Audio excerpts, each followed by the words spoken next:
আসসালামু আলাইকুম। যেখানে সেখানে মুখ দিতে নেই, একটা কথা আছে না গ্রামের ভাষায়। এখন দেখেন, আহ পিনাকি ভট্টাচার্যকে খেপিয়ে দিল বিএনপি। মির্জা আব্বাস তেনাকে শুকর নাকি আরো শুকুরের গোষ্ঠী এরকম আরো অনেক অকথ্য ভাষায় গালাগালি করে দিল।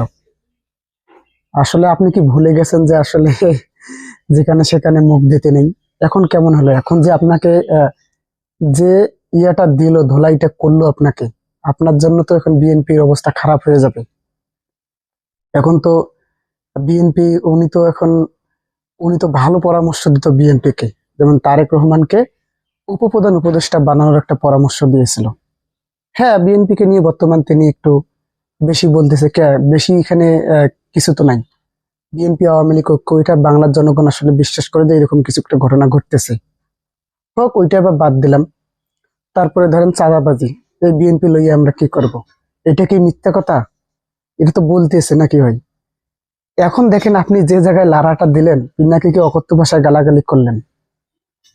উনি তো আসলে একজন ইউটিউবারের পেছনে লাগা মানে কি, তাও আবার এত বড় একজন সাংবাদিক, যিনি আওয়ামী লীগ সরকারের আমল থেকেই লড়ে যাচ্ছেন শেখ হাসিনার বিরুদ্ধে, ভারতের বিরুদ্ধে। এটা কম কথা না, এটা মুখের কথা না। ভারতের বিরুদ্ধে লড়া এত সহজ না।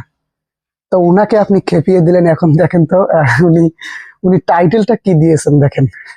উনি টাইটেলটা দিয়েছেন, যার মুখে গন্ধ তার ভোট বন্ধ। আপনাকে কি পরিমাণ ধুলাইটা করছে সেখানে! আপনার তো 14 গোষ্ঠী নিয়ে এখানে উনি কথা বলেছেন, আপনার বাবাকে নিয়ে, আপনার বাবা কি ছিল না ছিল সব কি বিষয় এখানে ক্লিয়ার করে দিয়েছেন। এখন কেমন হলো আপনার? মানে ওনার পেছনে লাগার মজা এখন টের পাবেন। আবার আপনি উনাকে টাকা দিয়ে কিনতেছেন, যে লাগলে আমি চান্দা তুলে দেই।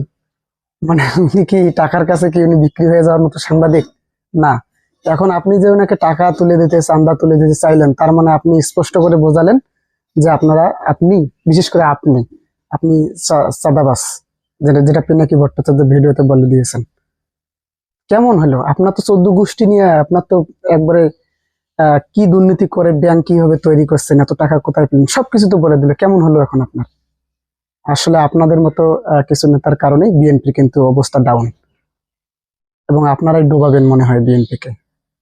উনি সঠিক কথাই বলেছেন, যেই বয়সে আপনাদের অবসরে থাকার কথা, সেই বয়সে আপনারা বাচ্চাদের সঙ্গে তর্ক করেন।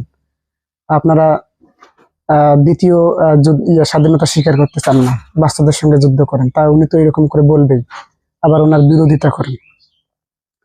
দেখেন, এভাবেই কিন্তু বিএনপি আস্তে আস্তে ডাউন হয়ে যাচ্ছে এবং যাবে।